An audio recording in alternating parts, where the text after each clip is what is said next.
اثنتين فقال واثنين.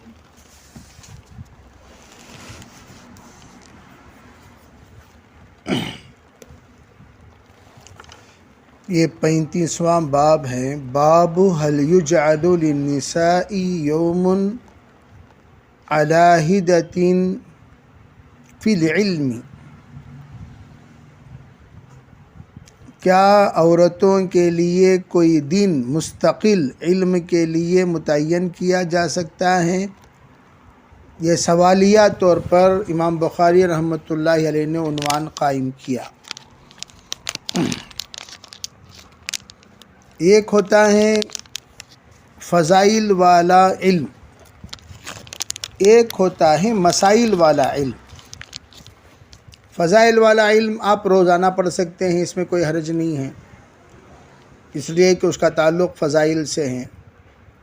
اور ایک ہے مسائل عوام النساء کے لیے، جو عام خواتین ہیں ان کے لیے مسائل سیکھنے سکھانے کا ہفتے میں ایک مرتبہ نظام ہونا چاہیے. کیا مرد حضرات ہی اس کے مکلف ہیں کہ وہ مسائل براہ راست پوچھ سکتے ہیں، سمجھ سکتے ہیں؟ کیا عورتوں کی اس کی گنجائش نہیں ہے؟ فرمایا گنجائش ہے، بشرطے کہ نفس پر قابو رکھنے والا کوئی معلم ہو، کوئی ایسا معلم ہو جو عورتوں کی نزاکتوں کو سمجھ سکتا ہو، جو عورتوں کے مسائل کو حل کر سکتا ہو، جو عورتوں کے مسائل کو تدبیر کے ساتھ بتا سکتا ہو. تو تب ہفتے میں ایک مرتبہ ان کے لیے مجلس قائم کرنے میں کوئی حرج نہیں ہے. اگر کوئی ایسا انسان ہے جو اس طرح کی استعداد نہیں رکھتا تو اس شخص کے لیے اس بات کی اجازت نہیں ہے کہ وہ مستورات سے گفتگو کریں. نفس پر قابو رکھنے والوں کے لیے اجازت ہے، جو نفس پر قابو نہیں رکھتے ان کے لیے اجازت نہیں ہے.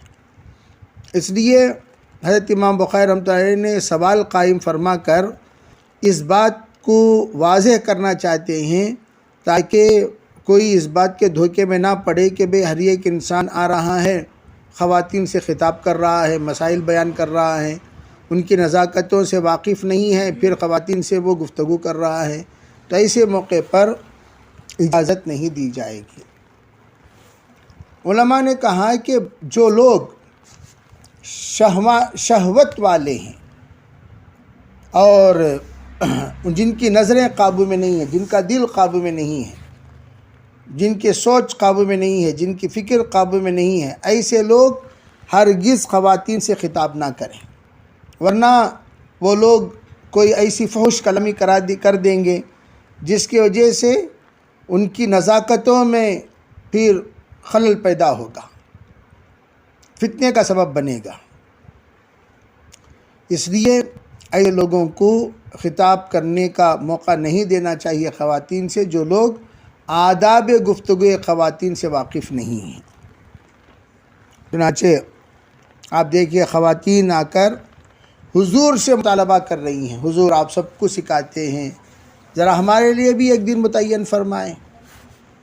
تو کیا پتہ چلا، جب تک خواتین کے طرف سے مطالبہ نہ ہو خود آگے بڑھ کر طے نہ کریں، خود آگے بڑھ کر طے نہ کریں. ہم خود آگے بڑھ کر طے کر رہے ہیں، ایسا نہ کریں، بلکہ ہم خواتین سے مطالبہ آنا چاہیے. تو ان کے اندر اگر طلب ہوگا تب جا کر وہ طالبہ بنیں گی اور مکمل طور پر آپ کے کلام کی قدر کریں گی. اگر ان کے اندر طلب نہیں ہوگا تو وہ بے رخی اختیار کر لیں گی. اگر ان کے طرف سے مطالبہ آ رہا ہے تو ضرور آپ ترتیب بنا سکتے ہیں، اس میں کوئی حرج.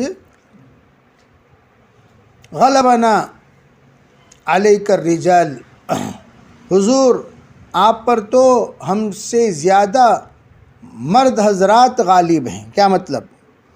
یعنی آپ سے استفادہ زیادہ مرد حضرات کرتے ہیں اور آپ کے ساتھ ہمیشہ لگے رہتے ہیں ہر دن مرد حضرات.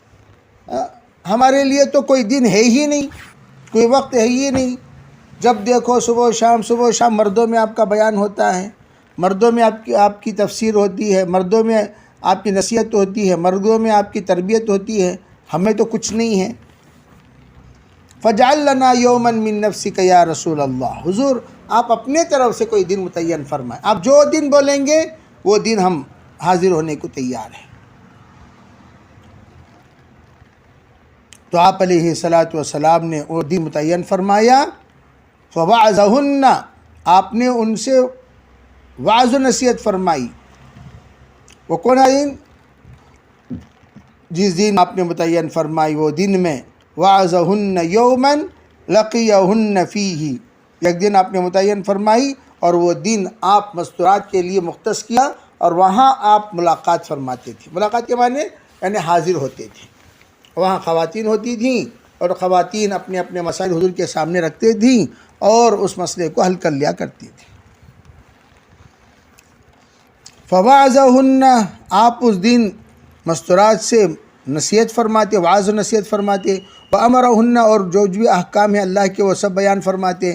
فَكَانَ فِي مَا قَالَ لَهُنَّ، جو بات آپ نے ان سے ارشاد فرمایا اس میں یہ بھی بات تھی، مَا مِنْكُنَّ امْرَأَةٌ تُقَدِّمُ ثَلَاثًا مِّن وُلْدِهَا، فرمایا کوئی بھی خاتون تم میں ایسی نہیں ہے جو اپنے سے پہلے آگے بھیج دیا ہو اپنے اولاد میں سے 3 بچوں کو، 3 اولاد کو، اپنے پیدا کردہ اولاد میں سے 3 بچوں کو جو بھی آگے کر دی ہو، یعنی کیا مطلب؟ وہ وفات پا چکے ہوں، فرط بن چکے ہوں۔ فرط کہتے ہیں، فرط عربی جنازے کی دعا میں اللہم اجعلھا لنا فرطن بولتے ہیں نا، فرط کے معنی یعنی پیشگی کے طور پر اللہ کے پاس بھیج دیے، وہ اللہ کے پاس جا کر اللہ سے شفاعت کریں گی، وہ بچی اور یہ بچہ جو بھی ہوگا شفاعت کریں گے اور اللہ سے مطالبہ کریں گے، یا اللہ میرے والدین ہیں ان کو ہمارے ساتھ جنت میں روانہ فرما، ضد کریں گے۔ آپ نے کہا 3 بچوں کو بھیجا ہے، تو وہ 3 بچے، وہ تینوں کے تینوں کیا ہوں گے؟ إِلَّا كَانَ لَهَا حِجَابًا مِّنَ النَّارِ، وہ 3 بچے اس کے لیے جہنم سے حجاب بن جائیں گے، آڑ بن جائیں گے، رکاوٹ بن جائیں گے، جہنم میں جانے نہیں دیں گے۔ تینوں بچے اللہ کے پاس ضد کریں گے، اللہ ہمارے والدین کو ہرگز ہرگز جہنم میں نہ ڈال۔ تینوں خاتون سے آپ نے فرمایا، عورت سے۔ ایک خاتون کہنے لگی حضور اگر 2 بچے ہوں تو؟ آپ نے فرمایا ہاں 2 بچے ہوں تب بھی 2 بچے ہیں تب بھی۔ بعض روایتوں میں حضور 1 ہوں تو؟ آپ نے فرمایا 1 ہوں تب بھی، آپ نے 1 کا بھی اجازت فرمائی۔ تو گویا یہ 3 بچوں کی شفاعت اللہ تعالیٰ سنے گا اور سن کر ان کو جہنم سے حفاظت نصیب کرے گا ان 3 بچوں کی شفاعت کی بنیاد پر۔ اب شفاعت کے جو درجات ہیں وہ درجات، ایک ہے انبیاء علیہم الصلاۃ کی شفاعت، جس کو شفاعت کبریٰ کہا جاتا ہے، وہ حضور اقدس صلی اللہ علیہ وسلم کی شفاعت جو عموماً تمام امتیوں کے لیے ہوگا۔ وہ شفاعت جو ہوگی وہ کون سی ہوگی؟ یہ کہے جلد از جلد حساب کتاب شروع کرنے کے لیے، جو میدان حشر میں حضور شفاعت فرمائیں گے۔ اور دوسری شفاعت آپ علیہ الصلاۃ والسلام مغفرت کے لیے کریں گے۔ تیسری شفاعت رفع درجات کے لیے فرمائیں گے۔ چوتھی شفاعت آگ سے خلاصی کے لیے فرمائیں گے۔ اور ان شفاعتوں میں جو مقام محمود والی شفاعت ہے وہ آگ سے خلاصی کے لیے، جب آپ جا کر سجدے میں گریں گے مقام محمود پر، تو وہ مقام محمود پر جو شفاعت ملے گی وہ پورے امت جو بھی لا الہ الا اللہ کہے ہوں ان سب کو جہنم سے نکالنے کی شفاعت ہوگی۔ اب یہاں ایک اشکال پیدا ہوتا ہے کہ سب سے آخر میں مقام محمود والی شفاعت، روایتوں میں ہے کہ 500 سال بعد وہ لوگ جنت میں جائیں گے جو گنہگار ہوں گے، بعض لوگ 1000 سال بعد جائیں گے، بعض لوگ 2000 سال بعد جائیں گے، وغیرہ وغیرہ۔ سب سے آخر میں بھی ایک آدمی جو لا الہ الا اللہ کہا ہو، اسے بھی جہنم سے نکالا جائے گا۔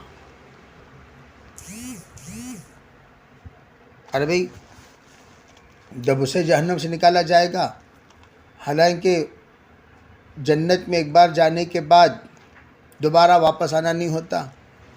حضور سب سے پہلے جنت میں داخل ہونے والے ہیں۔ حرمت علی الانبیاء الجنہ حتی ادخل، حرمت علی الامم الجنہ حتی تدخلوا، انبیاء پر جنت حرام ہے جب تک کہ میں داخل نہ ہو جاؤں، دیگر امتوں پر جنت حرام ہے جب تک تم داخل نہ ہو جاؤ۔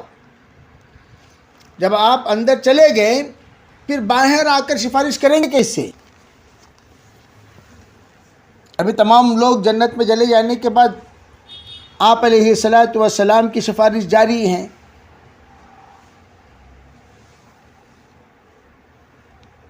تو علماء نے اس کی وضاحت 2 طرح کی ہے، وہ انشاءاللہ میں جہاں پر وہ روایت آئے گی وہاں بتاؤں گا کہ یہ اشکال بہرحال آپ حضرات ذہن میں رکھیں، اور وہ اشکال اس وقت میں یاد دلائیں جس وقت میں وہ روایت آئے گی۔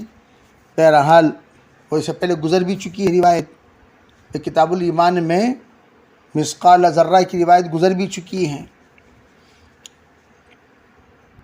اس کا جواب بعضوں نے یہ دیا کہ حقیقت یہ ہے کہ جنت کا فیصلہ ہو جائے گا، اور فیصلہ ہونے کے بعد جنتی نعمتیں ان لوگوں کے لیے شروع ہو جائیں گی۔ اب وہ لوگ پورے کے پورے جنتی نعمتوں میں متلذذ ہوں گے۔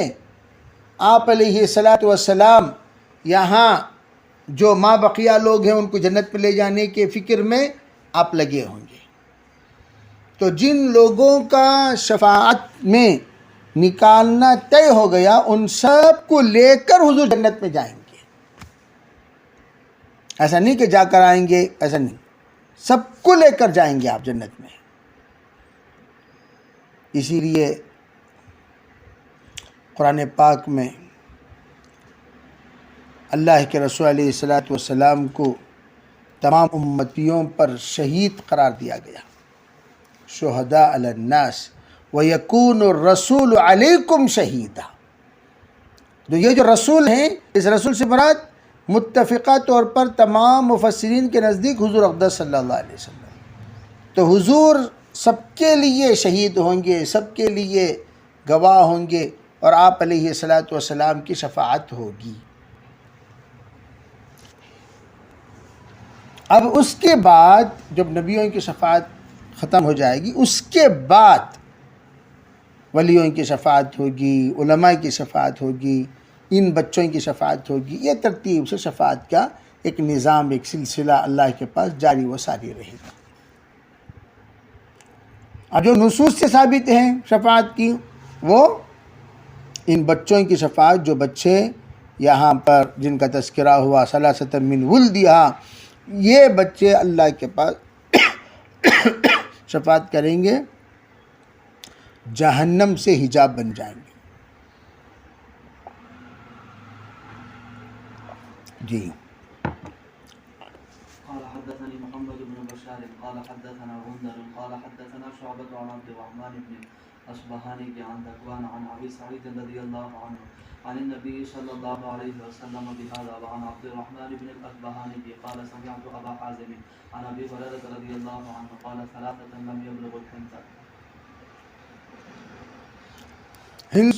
یہاں فرمائے وہ 3 بچے جو گناہ کے قابل نہ ہوئے ہوں، گناہ کی عمر میں نہ پہنچے ہوں، یعنی بالغ نہ ہوئے ہوں، نابالغی کی حالت میں ان کا انتقال ہوا ہو، بلوغ سے پہلے، مکلف ہونے سے پہلے، ان کے نام اعمال لکھے جانے سے پہلے وہ لوگ دنیا سے رخصت ہو گئے ہوں، تو ایسے لوگوں کے سلسلے میں یہاں موجود ہے۔